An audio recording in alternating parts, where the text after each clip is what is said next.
Dr. Ben Bikman. Insulin resistance is the root cause of many chronic diseases. This is from Mikhaila Peterson, podcast number 43, YouTube channel, December 30th, 2020. It literally affects every cell in the body. Every cell in the body has things called insulin receptors, which are these very specific doors, if you will, on the surface of every cell, from bone to brain, from lungs to liver, where insulin can come and knock on that door and basically tell the cell to do something. And one of its main actions, the one it's most famous for, is that it will lower blood glucose levels. When we eat something starchy or sugary, blood glucose levels will start to climb. If glucose stays too high for too long, that's actually dangerous, even lethal. And so insulin's a savior in that sense. It will come to certain cells on the body, especially muscle cells, knock on the door of the muscle cells, open doors for glucose to come rushing in out of the blood into the muscle, giving the muscle some energy, and other tissues, other cell types as well. So that's a general overview of what insulin itself is. And then insulin resistance is really it's two sides of a coin, and not a good one, unfortunately.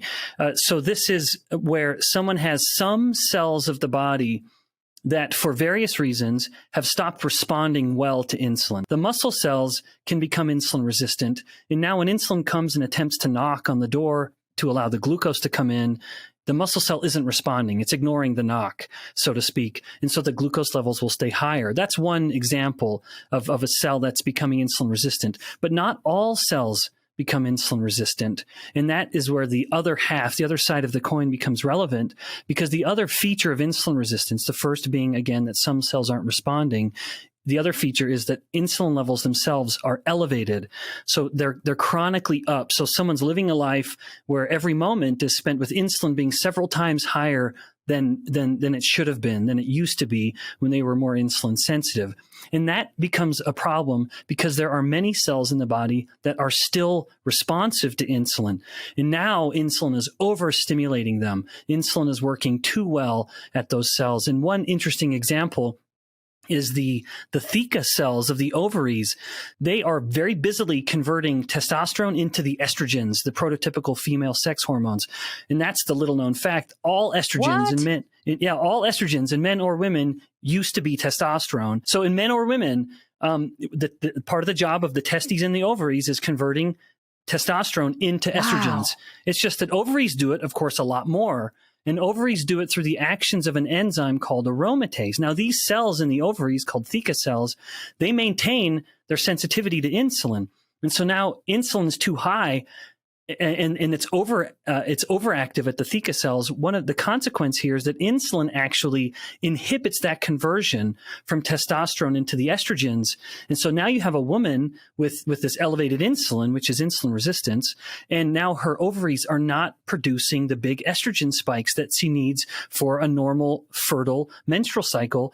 And now the ovaries just start producing a lot of follicles and never one ovulating. And so the ovaries get really big and those little follicles become cysts. And now she has Polycystic Ovary Syndrome, which is at its core a disease of too much insulin.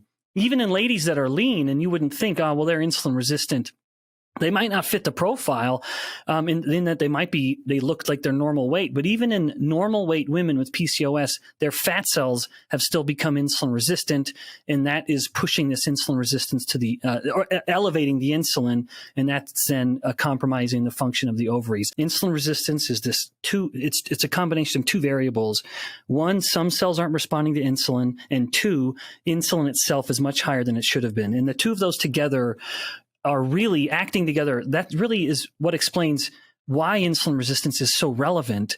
Most people would just think, if they know anything about insulin resistance, they would think, oh, it's just relevant to diabetes of some kind. But the truth is, as I certainly elaborate on in the book at book length, is that these two variables of insulin resistance really explain how insulin resistance is a fundamental cause of virtually every chronic disease. And if it's not causing the chronic disease, it's making it worse. Summary. Insulin affects every cell of the body. Its main function, push glucose into muscle cells. Summary: insulin resistance. Muscle cells will not allow glucose in, so glucose remains high. Cells that are still sensitive are overstimulated. Example: insulin resistance. Theca cells of the ovaries convert testosterone into estrogen. Insulin inhibits this process, leading to PCOS. Lean women can have this problem.